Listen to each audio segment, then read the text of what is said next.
Previously on Dumbgeons and Dragons. And now you are staring down the army known as the Axe of Mirabar. I say we put our weapons down. We can't fight an army, right? You are shackled. And they walk you towards the brig area, the jail area in this building. There is one dwarf who looks like he's pretty beaten up and looks like he is sleeping. Wakey, wakey. I am Osric Battlehammer.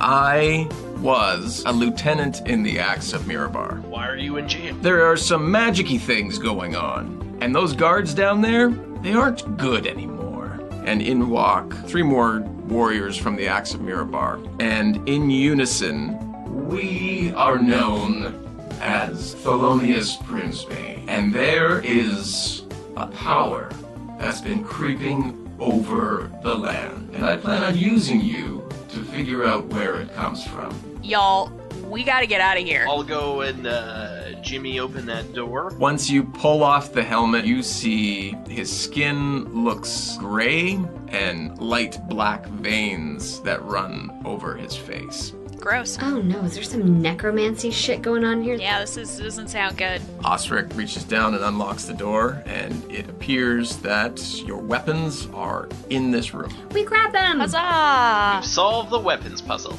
As Flint, you run through, there is a bright light that shines as you pass through this door. And Nulara and Thia, you see this light as you pass through the door as well. And you step out into a hall that doesn't look the same. Portal! Sweet. I mean, it's definitely gonna be bad, but sweet. Thea, you open the door, and in the center of this room, there is a statue of the deity Loth. As you step into the room, 3 zombies begin shambling out from behind this statue, groaning and making their way towards you. Welcome to Dumbgeons and Dragons. I'm your Dungeon Master, Russ Moore, and with me today is Yanni McYonnerson, Amy Moore. Yeah. And Carla Johnson. Hey, I like the call out of Amy. No one would know. It's just audio. Tom and I didn't even know. No idea. Right? I'm in the middle of a yawn. Well, Russ is like, here's my opportunity to use Amy first. Really gonna zinger this time. yeah, and Tom Laird. Hello. How you guys doing? Good. So pretty good. Great. That's good. I'm gonna razz on you hard this time now because you just opened up, just guns a-blazing. Yeah, so well, absolutely. It's on like Donkey Kong. Remember the time before we were recording when you guys still lived in Canada and we were playing at your house and Amy had that amazing potion and you made her drop it? I remember that time. I don't remember this. Oh, right. Somebody wrote notes somewhere. There were swears. Those Words notes are had in been Canada. had. You called her out for the yawn and I just thought, remember that time? Like, Russ is usually very nice to Amy, but that time, it was so mean. It was so I know. mean. He's been making up for it ever since. We even had like a bit of a relationship spat after. I'm like, why you gotta be such a dick? That was a really harsh move. Like, why would you do that to me? He's like, it's just a game. I'm like, is it? Is it just a game? It was a poor choice. Apparently, I was having a bad day and didn't want you guys to just waltz through my dungeon. It was very funny, but it wasn't really mean. But it was very funny. It's horribly mean. I'm sorry. I won't didn't make mean you to drop make you have any to more apologize potions. again. Thank you. And now everyone will hear it. It's true. So you've got your map up there, but yeah, you're in a room. This whole dungeon is all very dimly lit with, you could describe it like kind of Thia's fairy fire-esque, which is like lit in like sconces on the wall, very sparsely apart. Is it Lytton in sconces? It's lit in sconces. All right. Lit. Alrighty. Just want to be, Lytton. grammatically accurate. And in the room you're in now, there is a statue in the center of the room of a god named Loth. She is the spider god of the Underdark. Of course you And what is she? Goddess of what? Spiders and creepy crawlies? Of the Underdark.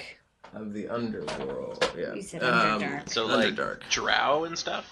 You betcha. Alright. Tom, you're such a nerd. That's right. Tom's I been play reading the- video games. Tom's been reading the Dungeon Master's Guide. Also, yes, I have the Dungeon Master Guide and the Monster Manual at my disposal. So Wonderful. Jeez. But yeah, there's that statue in the middle with kind of like a fountain pool around it, and there are 3 zombies in this room shambling towards you, and they're the shambling type of zombies, Right. not the fast zombies. So let's roll for initiative. not the 28 days later zombies. Not yet, no. 17. My rolls are bitching right now, you guys. Did you add your modifier? 18. Thanks, Tom. No problem. 15. 18, but that's with my modifier. I don't know if that matters between Amy and I if we had the same thing, because my roll was actually lower. I just have a higher modifier. Well, you still tie, but rules dictate you guys decide who wants to go first. Carla, how about you go first? Okay. We really did that as a team, didn't we? Yeah. Solid effort, yeah. All right, Nulara, you're up first then. Is where we is in this map accurate? Probably not. Looks like Donnie and I are like, see you later, idiots. We're just piecing out. trying to find a door. Let's get out of here. Well, you move yourself to where you think you are. The size of the room is to scale there, so it should be like 10, 20, 30, 40, 50 by 50. So you guys should all kind of be by the door running in at this point. So you can move to where you feel you can. I grab the hilt of Flame Tongue, pull it out, yell muy caliente, run towards this zombie. My sword of flame looks really rad. And I try to chop the zombie's head off. Let's see how that goes. All right. I forget how modifiers work. Bear with me. Is that real? Is Flame Tongue that good? Oh yeah, your flame tongue's ridiculous. You not fought in a while? I guess not. Yeah. Because we didn't actually have our real weapons last time. We were like fighting using we were doing it like old Jackie fisticuffs, Chan yeah. style with whatever we could find in the room. Yeah, if I remember correctly, your flame tongue is like a +9 bonus or some shit. Yeah, it looks like it is a plus. Yeah, so that's a 19. 19 will do it. Yeah. Sweet. Then that is 19 damage. So that Zombo loses his head and falls to the ground there. Sweet. Nicely done. Donnie is going to fly over the statue, as I'm worried this statue... Don't you have 2 actions? Oh yeah, I get to go again. Yeah, you've lost your movement, but I mean, if you can figure out something else out to do, then yeah. Yeah, let's shoot a mofo and zombo. I think I have a bow. So I am going to turn and Donnie's going to move out of my way. He's cool like that. Mm-hmm. And I can't move. No, you've moved 30 feet, so. I'm going to turn around and I'm going to fire my arrow at the zombie that looks like it's topless. Sure, yeah. That is 15. That zombie's somebody's daughter. 15 will hit, yeah. Great.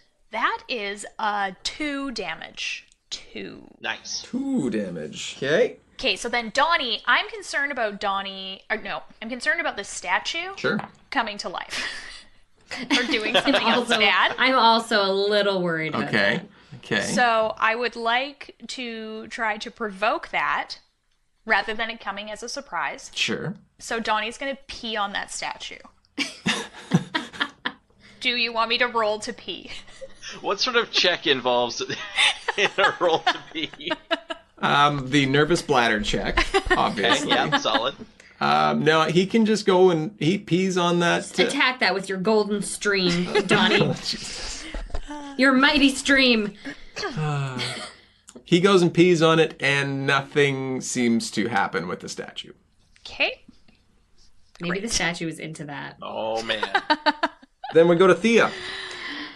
Well, I'm kind of like behind Flint here, so I'm just going to go... Oh, no. I'm going to go 10, 20, 30. That's not how distance works. But Is it not? No. Okay, I'm just gonna go diagonal, okay? I'm just going to run to the other end of a 50-foot room. It'll be Yes. fine, yeah. I'm just gonna go diagonal just so I don't hit Flint. Sure. And because fire kills everything, we know this, I'm going to flaming sphere this mofo. So I conjure up a giant ball of fire and throw it at not topless zombie. So modest zombie. When you conjure it in a specific place, and then your next move you can move it, so you can conjure it on a zombie. I conjure it on top of the zombie. I create this fireball around the zombie. Yeah. Zombie just goes so that's 3d6 fire damage. 11 damage. Okay, and now it's a topless zombie, and they don't move very far. Shuffles slightly to the left. Shuffles slightly to the left. Start moving towards Nulara, but they don't quite make it. And then it's Flint's turn. All right. Don't worry, the monsters get bigger in this dungeon. Do they? But are they slow? Yeah, looks like about 30 feet for me to make it over to topless zombie, is it not? Yeah, you should be okay. Well, then I will hightail it over there so it can't get the drop on Nulara. And I will, as I'm running, bring that two-handed axe over my head and swing it on down. Oh, sure. You know, as one does. That is an 18. 18 will do it. Excellent. It's a 1, so I get to re-roll that. Woo! 6, and 8's 14, and 4 is 18. And that zombie is now dead. And you went for the head, I believe I heard you say? I was swinging the axe down, so yeah, head's probably the most likely target. For sure. So yeah, you cleave the head of that zombie in two, and it falls to the ground. In twain. Now it's zombie 3's turn. You just wait until correction, zombie 3. Because I have a second attack. I thought that was your second attack. But I can't really move very far, so it's going to be a lame-ass hand axe. So, come on, big money. That's actually a 21. That's not bad. 21 will do it, yep. And it's a 1d6, so 2 damage. That zombie's still living. And now it's sorry, guys, it's his turn. And he's going to move. Wait for it. Wait for it. Not quite far enough. Ooh. Hold on. 5, 10. Oh, no, he's back there. Not quite far enough. Balls. It was still very exciting. I stick my tongue out at him and give him the finger. Nulara, your turn. I'm taunting zombies now. Oh, jeezers. Oh, I can move again, but not... I'll just arrow him. All my weapons that aren't my good weapon are the worst. Oh, I know. Mine all suck, too. Note to self, just put a bunch of zombies out of range. I'll just roll this 1d6 damage. That'll get him. But I guess I will arrow him again. Sure. Not again, because I haven't arrowed that one before. That is probably not going to do it, though, because that is a 12. 12 will do it, yep. Great. And that is one of those. Oh, that is 8 damage. That was the best roll I could get, so it was very exciting. That is exciting. You did a fine job. That is a 20. Not a... but only 1 damage this time. Only 1. So impressed. Totally. Well, 1 damage is enough to kill that zombie. Oh, yeah! Kill the zombie! How'd you kill that zombie? The first arrow went right into its eye. Good. And that was pretty demoralizing as well as painful and almost death-causing. My second arrow, I was aiming for the other eye. I was kind of showboating after that first amazing shot. I missed, but it did hit his jugular. Just started bleeding out his non-pumping zombie blood. Then he died, and it was very sad. Except that it wasn't. I imagined him falling forward, and then the one that you got in his eye actually ended up ramming right into his brain. Oh, yep. I like that. Yep, that's how it happened. That's what happened. That happened. Amy wins gruesome kill for the week. All right. Well, you guys have defeated my zombie puzzle. In this room is not much other than what you see there. You've got the 3 dead zombies, the statue of Loth, and the fountain that surrounds the statue. And then the door you came in, which you have already deactivated the trap on that one, and one other door to the south in the room there. Well, let's go investigate this other door carefully, since we know the other one was trapped. Can I go? I've moved over there, and I'm going to do an investigation check. I rolled a 1. Oh, dear. So Solid. This is a door, you basically guys. just like trip and fall near the door. It is a stuck iron door. It is, yeah. Can I detect magic? While they're investigating, can I detect magic on the water that is surrounding the... Okay, I do that. So you look at the fountain, and as you are trying to detect magic, a mirror-esque portal shows up. And in the portal, you see the face of an ebony-skinned, white-haired drow, a dark elf. Okay. I should know that. I'm an elf. She just mouthed, what's that? Awesome. And he looks at you. He's dressed kind of in like wizard's robes. They're very fancy robes. And he looks at you and he says, "You adventurers have had quite the journey, haven't you? Where is it you arrived here from?" Oh my gosh. We're in a Monty Python skit. Quick, someone else answer, otherwise I'm going to get catapulted. Not going to make it. African or European? Are we compelled to answer this person? No, he's just having a conversation with you. Why do you want... I don't like the look of him. Yeah, why do you want to know? He says, "You are the 3 who I need in order to get the power that has been sweeping across Faerun." Oh, this fucking guy. That was in game, right? Oh yeah, 100%. Sorry, this fucking guy. And I must need to know how to get to where you came from and what it is that happens there. And what makes you think we're going to tell you? Well, you're never going to get out of the dungeon without telling me. I've heard that one before. As I said, you will remain in this dungeon until I get the answers from you that I require. I pick up a stone from across the room and throw it into the pool of water, thus creating a ripple effect. The portal is very ripply now. Your face looks stupid now. You're free to carry on. If you wish to get out and tell me what it is you know, I will open the door and you will be free. And why would we believe you at all? You just have to go on good faith. But know that the entire army of Mirabar is marching back towards Mirabar. And when they arrive here, they will all become under my control. So what do you need us for? You seem to have a lot of power as it is, so... I need to know where to get the train. The what now? We took a train at some point, remember? And we don't remember taking the train. You guys fucking never remember the train. No, and every time it comes up, we're all like, train? What? That was in like our one-shotter, right? And how you got to Waterdeep at the beginning of this arc. Yeah, but we weren't recording it, so did it really happen? You did record it. Oh, really? That was going to be my excuse, too. Like, Shut the front door. I'm going to go back and have to listen to episode 2.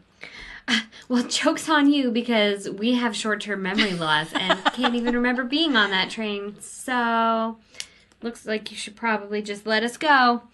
Sucks to suck. We don't have any info for you. As you wish. And the portal disappears. That guy. Right, guys? That guy. That guy. Fucking that guy. Fucking that guy. Hate that guy. What'd you figure out about this door, Nulara? It's a door.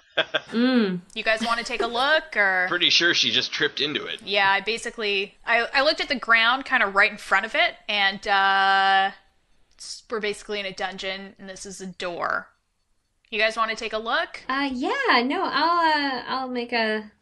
What is it? An investigation check? How about, would a perception check do me just as well? I've got +8 on that, so good thing.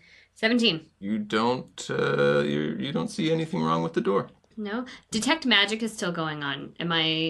Do I feel like there's anything? No? There doesn't appear to be any magic on this door. Have we tried opening the door, you guys? Nope. Haven't tried yet. We were worried about a trap. Nope, not yet. I try to open the door. It is locked. I use my thieves' tools Mm-hmm. to unlock them. Sure. 12. The door unlocks and opens into another poorly lit hallway. You look out into the hall and it appears empty. Thea doesn't want to go first. Thea only has 21 hit points left. Thea needs to look out for number 1. That's fair.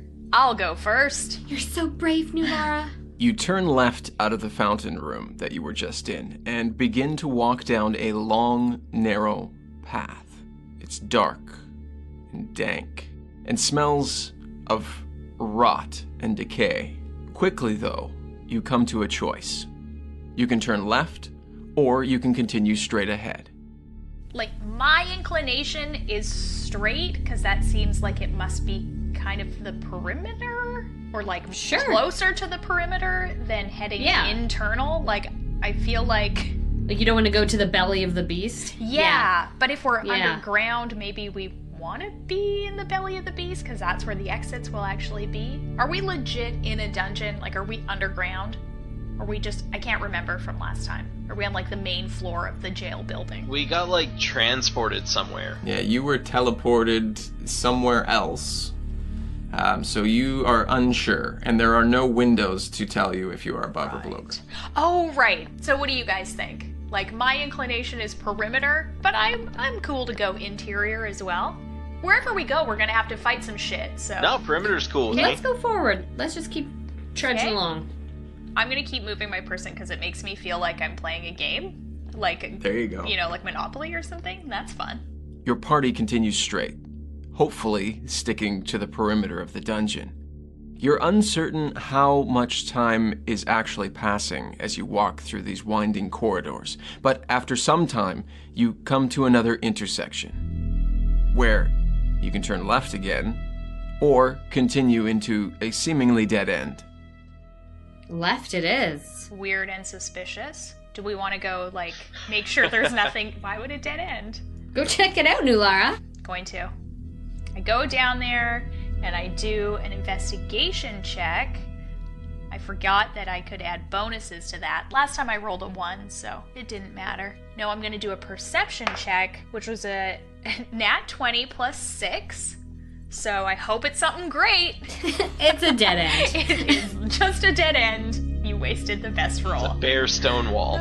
You go down that little corridor and you see there is a writing in blood on the wall. Oh. What languages do you speak? So many. Let me find it. Pretty much all of them. Does it say the Chamber of Secrets is open? Mm-hmm. Mudbloods beware. Yikes. In the castle of I speak Common, Goblin, Orcish, Giant, Draconic. My girl Thia speaks some others as well. It looks to be Elvish writing. I could go over there. It merely says, "Praise Loth, the Spider Queen." And that's all you see. And that's all I can see? In that little dead-end hall, yep. All right, well. I don't know, my dudes. This way, guys. That was like the best roll I could possibly have, so I guess there's nothing there. You backtrack out of this dead-end area, and you take the left turn to carry out into the maze. It doesn't seem to take very long till you are offered another choice of 2 separate left turns deeper into the maze. But as you reach this end of this hallway, in the corner, you start to see shapes take form, and you see withered corpses which are nailed to the corridor walls. Can we see what kind of, like, race or, They appear to be human. Ooh. Gross. So this seems like a lovely place. Can I do a perception check? I got 20. They appear to be withered corpses There's nailed to the corridor walls. Wow, we're looking for more than Russ is willing to give here. All right. Wait, are our perception checks just going to be Russ repeating the same thing but slower? Yeah, it might be. Don't talk to me like I'm stupid. There are 2 halls to your left. There's the first one that does not have withered corpses in front of it, and there is one that does have withered corpses in front of it. part of me is like, let's go down the withered corpse one, because I kind of want to see what's happening over here. I feel like it's probably a better idea to go where the corpses are, even though it's super gross, because it seems like they're trying to keep us out of there more. I agree. All right. Sure. Flint, you've been awfully quiet. I said sure. You take the second left down this hall, and you file past these corpses. Cautiously. Cautiously, of course. I don't mind making corpses, but I don't want to touch other people's corpses. Mm-hmm. You make it past them, and nothing appears to happen as you go past them. You continue walking down this hallway, and it takes you through a winding path. You come to another intersection, so there, straight ahead of you, appears to be a dead end. And to your left, it also appears to be a dead end. Okay. The one straight ahead's closer, so I'm going to walk up there and do perception check, which was a 15. You see on the left wall there, you see a false stone wall that if you prod at a little bit, it pulls out and towards the corner. And it reveals an unlocked wooden door. Good catch. I kind of can't believe he just was like, just pry it away and there's the door. Too good to be true or too good to pass up? What do you guys think? Too good to pass up. Okay. So it opens into a room, and you step down from the door, which is raised a little bit from on a small stone ledge. And in the room, there is a mosaic of legendary monsters on the wall. And someone has scrawled a large X on the west wall, and a buzzing noise can be heard in the west side of the room. I turn toward the buzzing noise. What is that? Do you guys hear that? I think my tinnitus is acting up.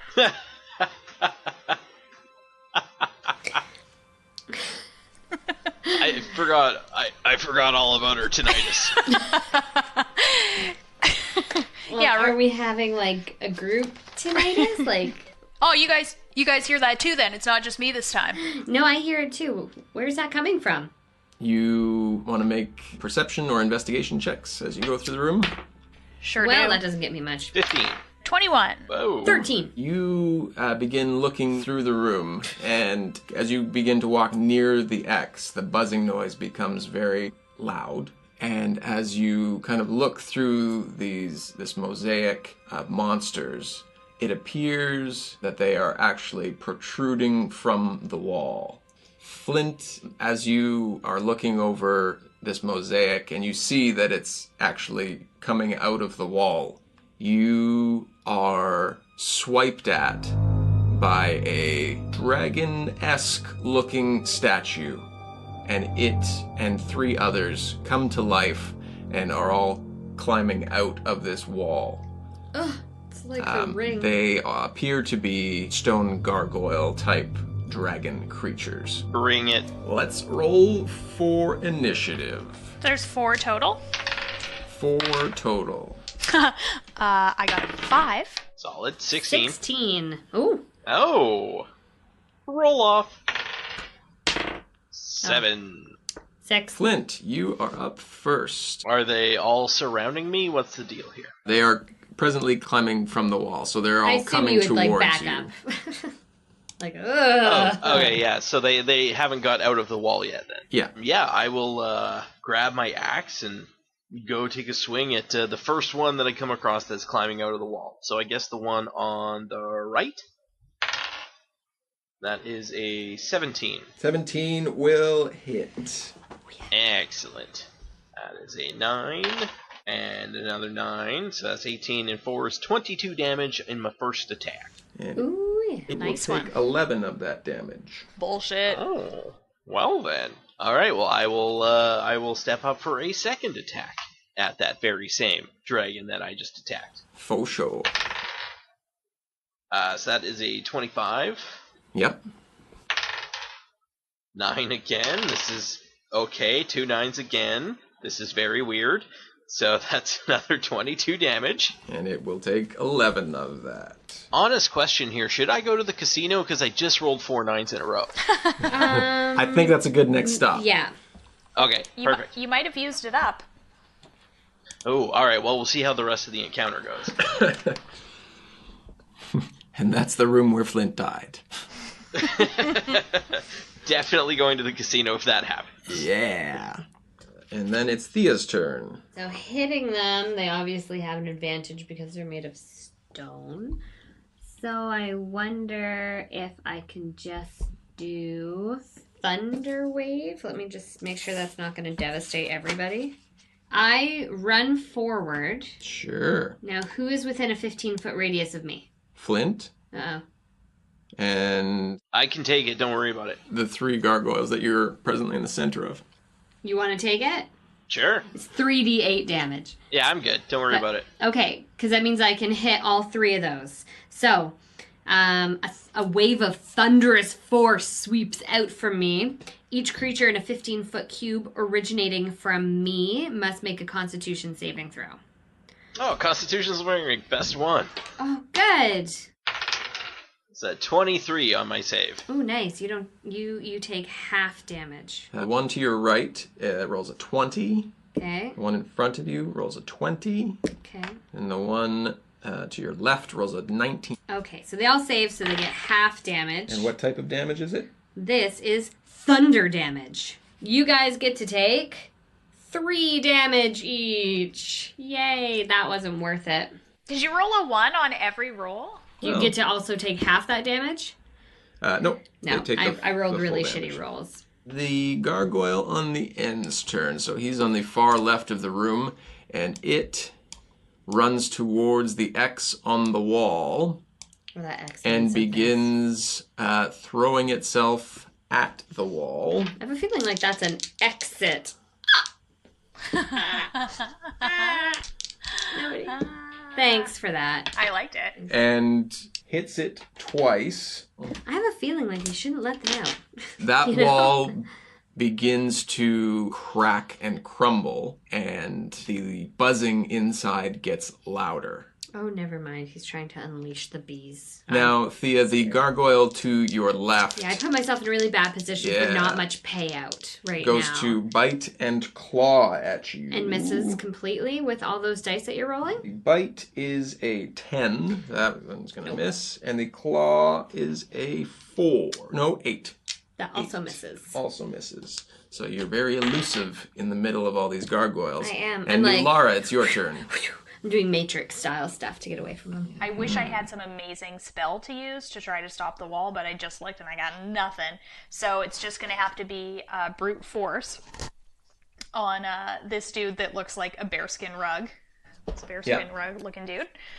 Nat 20. Ooh, yay! Boom.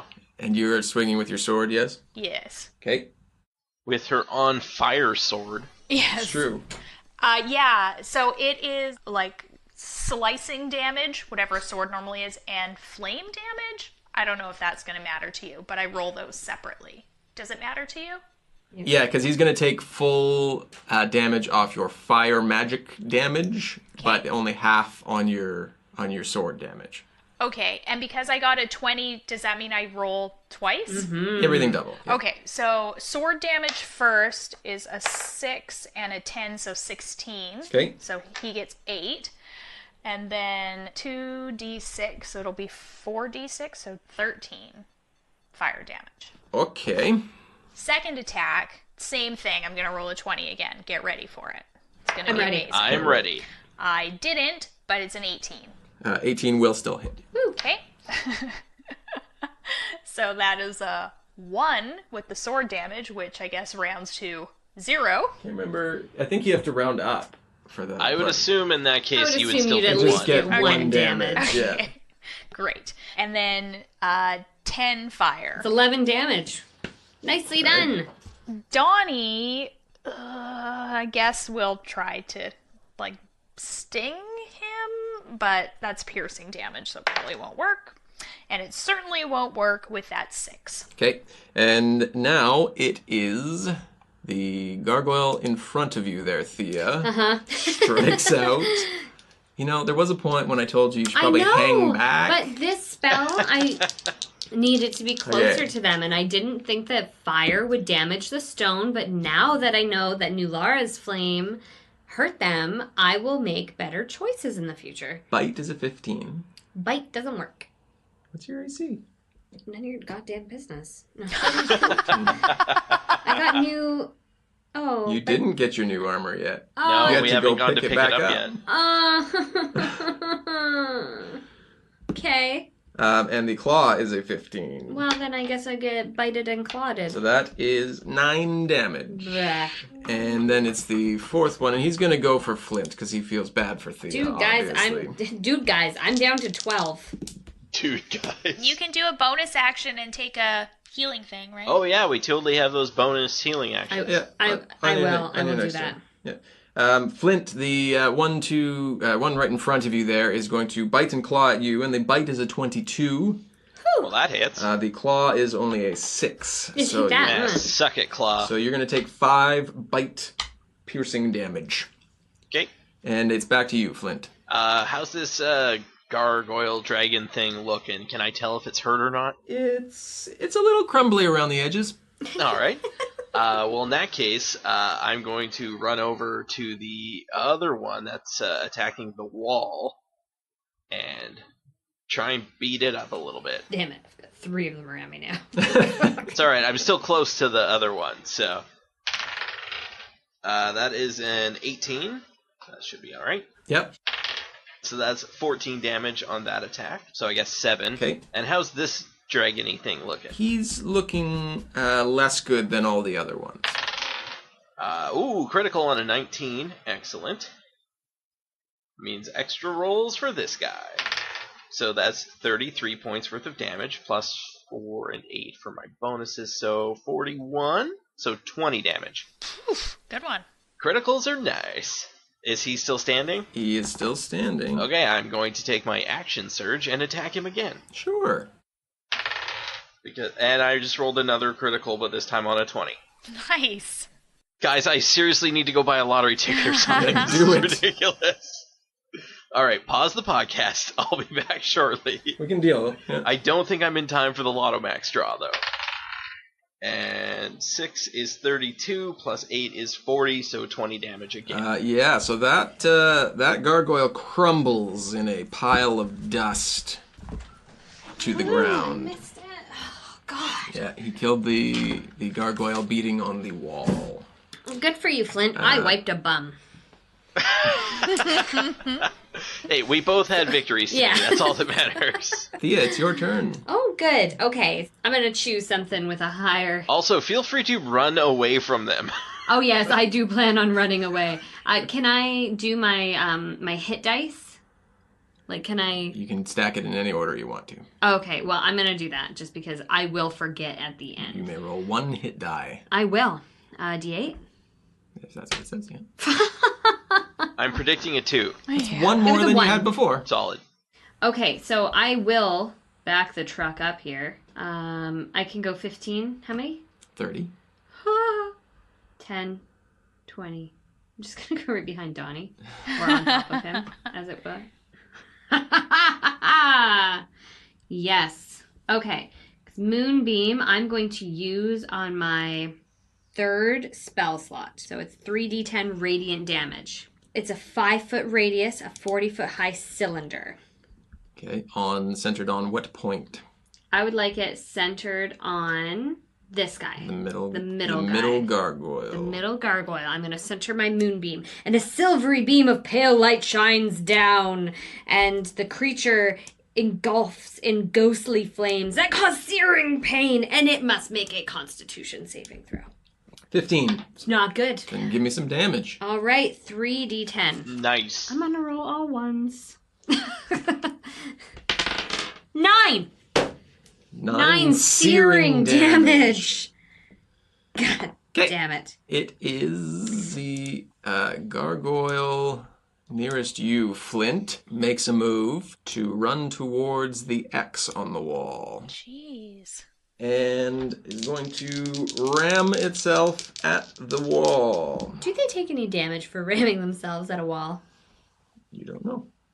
Good I question. certainly hope they will. Is enough to knock in the wall. And as it punches through the wall crumbles and outpour 4 10-foot wide, hairy, huge spiders, nimbly moving into the room, agitated by the sudden sight of you and the chaos around you. 4 giant wasps, about the size of halflings, zip quickly past your heads, getting a lay of the room, 2 narrowly missing Thia's moonbeam as they spin, readying their attack. It's getting a bit crowded in here.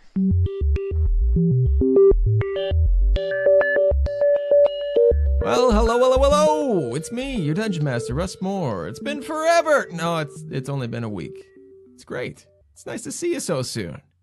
Thank you for listening to episode 14 of Dumbgeons and Dragons, this one titled The Un-Deadly Dumbgeon. And we are down deep in the dungeon this week. And it's a very exciting episode because June 1st, all 4 of us are going to be on episode 32 of Bros and Dragons, another fantastic D&D podcast. You've heard me talking about them for a little while now, and we finally arranged it and got together with their guys and ours for a great session, and it turned out to be a super fun game, and it's going to be a excellent episode. You just need to stay locked here and then click over for episode 32, comes out June 1st. And if you like their style as you find out what happens next with Flint, Thia, and Nulara, give them a subscribe. I think you're really going to enjoy what they're putting out there. A little more cinematic in flavor than what we've got going on over here, but both equally fantastic. Some ways you can be a part of the show's growth, aside from continuing to listen to it, of course, you can tell someone about it. Tell a friend, family member, coworker, or your accountant about the show. I'm sure they have lots of time to listen to podcasts. We don't pay to advertise, so the only way people find out about it is if you tell them that you like it and where to find us.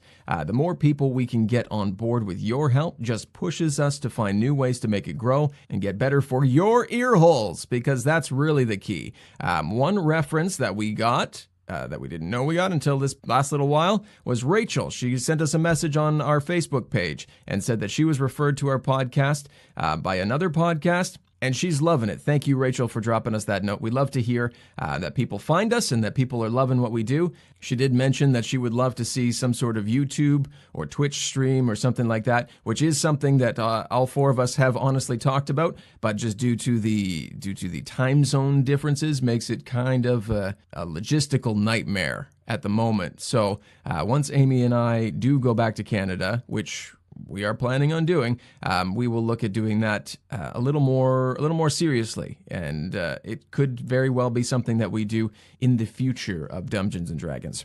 If you're listening to us on any of those iDevices, anywhere where there's that sweet Apple software, please take the time to leave us a rating and review, hopefully 5-star. That really helps with people finding it in the search features and on the charts. If you listen on some other podcast app, which we should be on most, if not all of the major ones by now, if there is a way to leave a review or any feedback, please do. I will find it and track it down. It would be greatly appreciated. Other ways you can get a hold of us, you can jump on over to Twitter and follow us at DumbDragonCast, where we'd love for you to join us and talk about all the latest episodes and some other fun, cool RPG and game-related news. On Facebook, we're at facebook.com/dumbdragonpodcast, and you can also send us an email to dumbdragonpodcast@gmail.com. We read and respond to every email sent, so please send us your thoughts and suggestions for the show.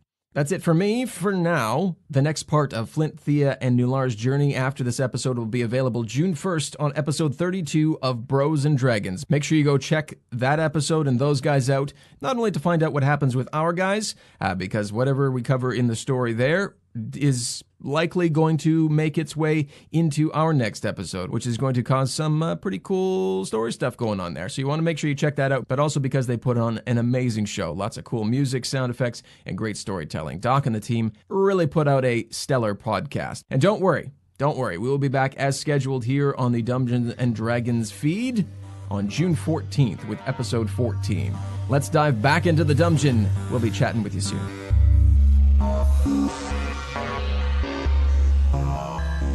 It is Nulara's turn. Man, I sure wish I had some kind of dope thing I could do that didn't require me to get all up close to them. Okay, I'm just going to fucking sword some mofos. Okay. So, I am going to this spider right by where I am. I'm going to stab him. I'm going to try and separate his head from his thorax. Yeah.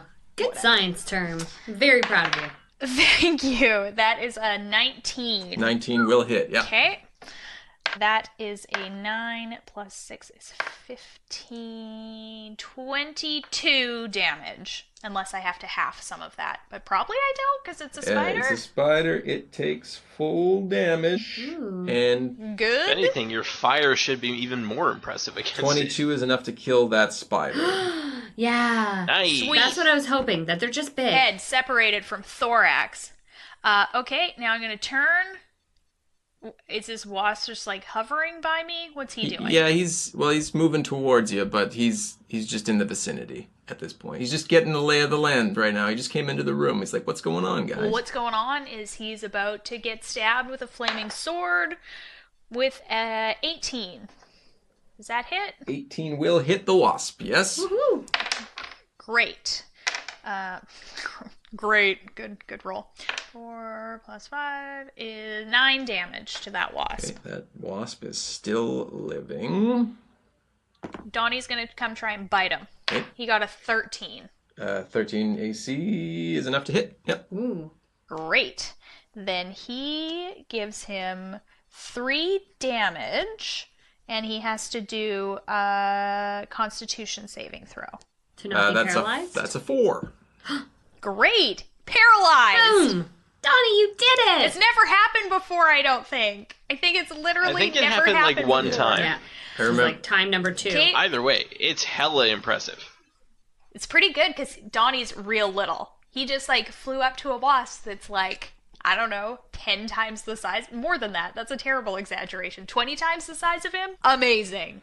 Cool. Woohoo! Now it is the gargoyle's turn. All right, and they're the still one there. centered on the moonbeam is going to go towards Flint. He's running up behind you there, Flint, and he's going to bite and claw at you. So we got it's probably not going to be good. 17 on the bite, 15 on the claw. Yeah, then the bite will hit me then. 8 piercing damage. The other one's going to do the same thing. Come up at you there, Flint, and that's a 22 on the bite, 21 on the claw. Unfortunately, I just got a 22 AC, so I don't think either one How of those. did I hit you with a 17? Yeah. Really? Dude.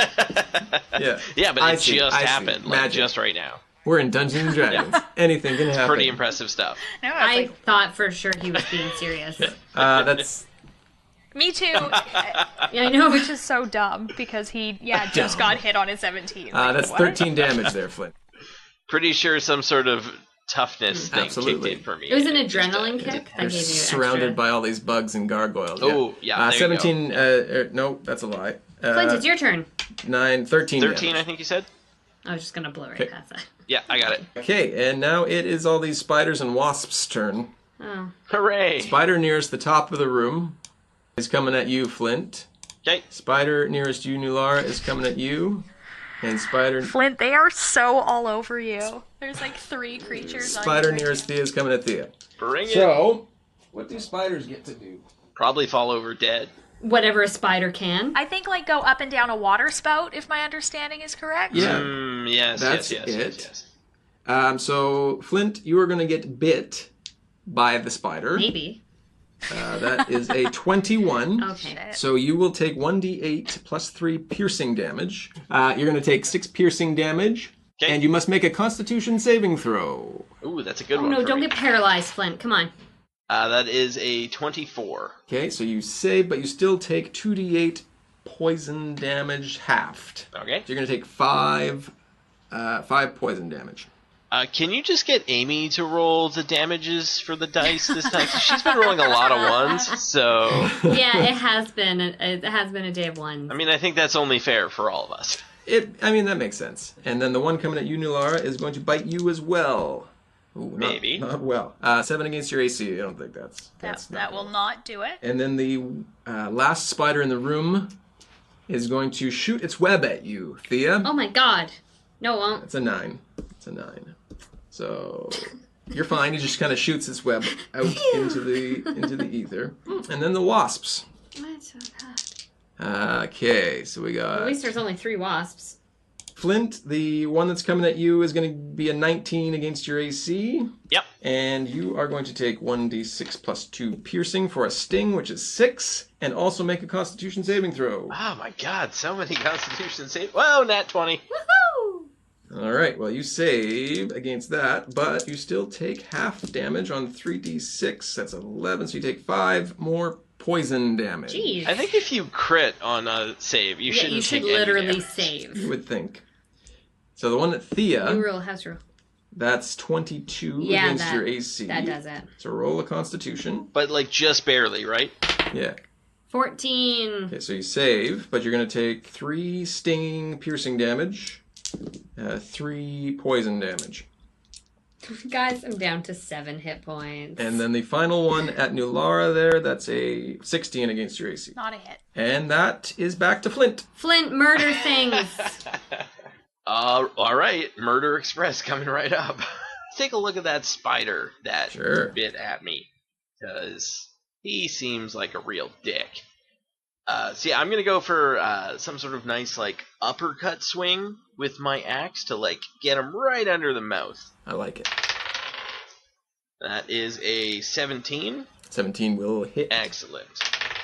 13 damage on that one. Flint, you swing your axe up and into the under jaw of this spider, and blood sprays up into the air, but it appears to miss the important parts. And I guess since he's still alive, we'll go for round 2. So 23 on that one. 8. And 4 is 12, and 4 is 16. And on your rebound swing, you come down into the body of this spider, and with a sickening crunch, the spider is dead. Woohoo! Excellent. And I'm going to use one of my instant hit dice heals here, because I think I might need it. And 6. Ooh, that's nice. Oh, wait, I rolled the wrong dice. Hold on. Gonna do it again. Did you roll a d20? No, I rolled a d8, but I actually have a d10 for my hit dice. So. And it was an 8. That's even better. You are having some pretty bitchin' rolls tonight, my friend. I'm solid Your rolls are so awesome. far, yeah. Holy man. Thea, it's your turn. Here's my question. Can I drag my moonbeam, like, when I... So, does it have to rest on a final destination? It says anything that flies in its path or gets caught in its path. As you move it, you just tell them, you just plot the course So, up to however far you can move it. how far can I move it? Moonbeam. I like this Moonbeam song. Oh, it's a hit, sweeping the nation. Sounds like a David Bowie tune. You can move the beam 60 feet in any direction. Okay, so here's what I'm thinking. I can go 10, 20, 30, Yeah, 40, 50 and get that guy. sure. And hit 3 of them. Okay.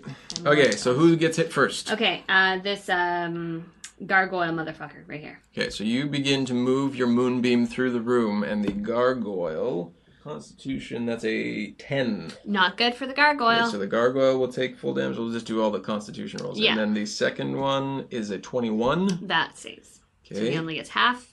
And then the spider is 13. Not good enough. And the final wasp is an 11. So only one gargoyle takes half. Everybody else, I think, takes full. Cool. I get If you're using 3d10. it. Make sure you keep track of your spell slots. Yes. 15 damage. Thea, you command your moonbeam to carve its way through this room, through 2 of the gargoyles, over top of one of the spiders, and dropping a wasp dead to the floor.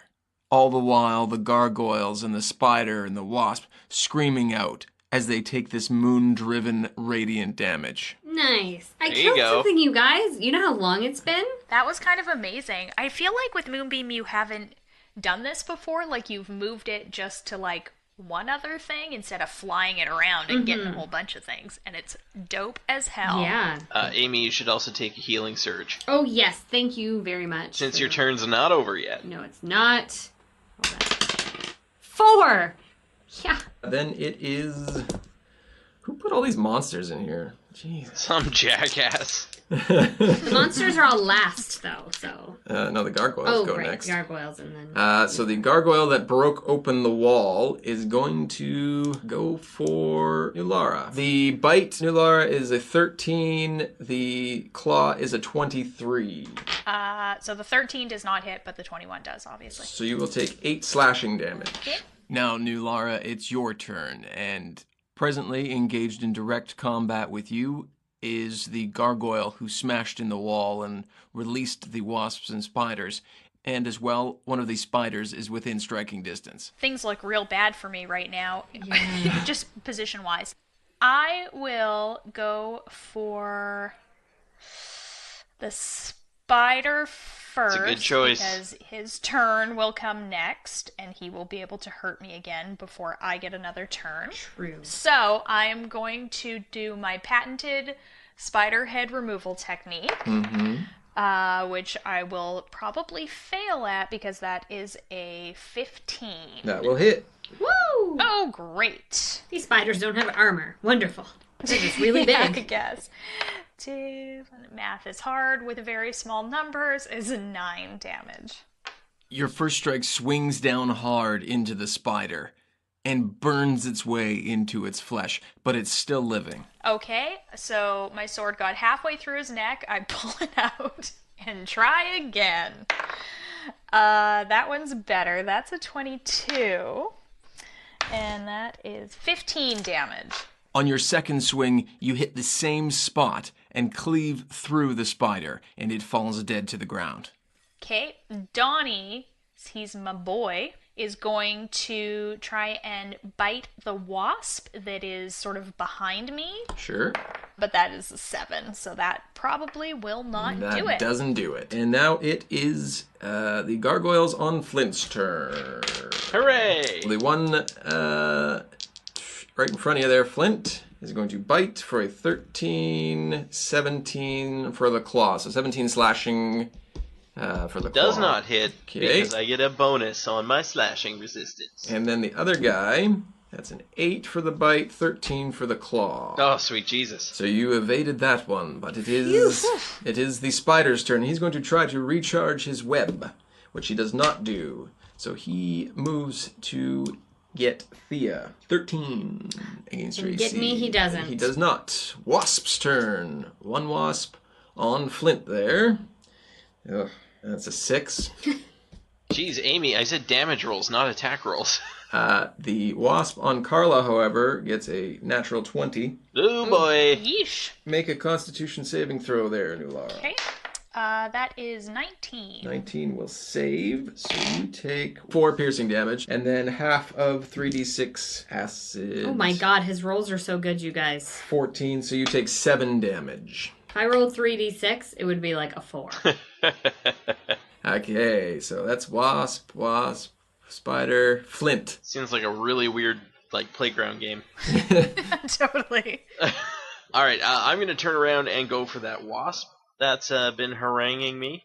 And I will attempt to cleave it in twain because, well, it's a wasp and I have a really big axe. Sure. So, whatever. That's a 15. Hopefully that hits. 15 will hit him, yep. Excellent. 25 damage on the wasp. You take a full swing as this wasp is flying towards you, and you catch it square with the blade of your axe. Thea and Nulara, you were watching from the side as it looks like Flint misses. But really, his slice goes through with just that much ease, which becomes apparent when the 2 pieces fall to the ground. Success. Now there's 2 gargoyles around me. Which is the one that is hurt? I think it's the one that's to my left with the way I'm currently facing. Both have taken damage. The one behind you has taken more damage. Okay, well, I'll go for that one then, because why not try and hit him when he's down? That is a 18? 18 is good, yep. Excellent. All right. 3 and 3 is 6 and 4 is 10. So 5 damage because he takes half. And as if taking a full rotation, you carry your second swing from the wasp around and into the gargoyle behind you, who seems merely nicked by your blow. And that's it for me. Oh, wait. Should I use it? Yeah, I should use another healing surge while I'm here. 7. Okay, and Thea. Alright, I'm gonna back up, because I don't need to be anywhere near when I'm doing my stuff. I'm going to take a hit die. Nice. Rolled a 2. It's excellent. It's real solid. Every little bit counts. And I'm going to move my moonbeam diagonally this way. And I can move it back through. Yeah, back the through spider the spider, and the 2 gargoyles. So that's like, how many feet is that? 25 to get through all of them. 25, and 30 then to get through all of them. Yeah. 30 to get through all of them. Can I make it back to this guy? You want to move through them twice? Is that what you're saying? Can I? Suppose so. You can move it up to 60 feet. I'll move it back and forward and just rain down on them a horrific The spider flurry and of... the first gargoyle you'd come to, you'd hit twice. The second gargoyle, you'd only hit once. It would stop there and then come back. Okay, so I'd end up dealing out 5 bits of damage. Yes. I'll do that. I would like I think that. that's how that would work. Okay. Constitution saving throw for the spider. Unless he has a +7 bonus, 11. no good. Gargoyle number 1 there. 18. Ooh, yes. Gargoyle 2, 20. Yes. Gargoyle coming back, 6. Negative. And a 20 for the spider. Spider's gonna be dead anyway, it doesn't matter. Okay, so roll your damage. Okay. 21. Yay. You did it! So I did it! That A lot of them only take half, spider's though. All 3 are dead.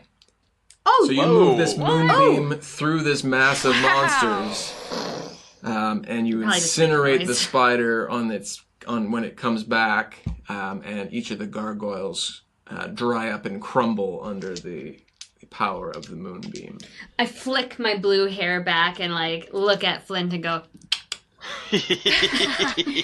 I got your back, buddy. That was some solid work. Yeah, that was dope. Well, I haven't really been pulling my weight, you guys. I've been rolling a lot of shitty stuff, so.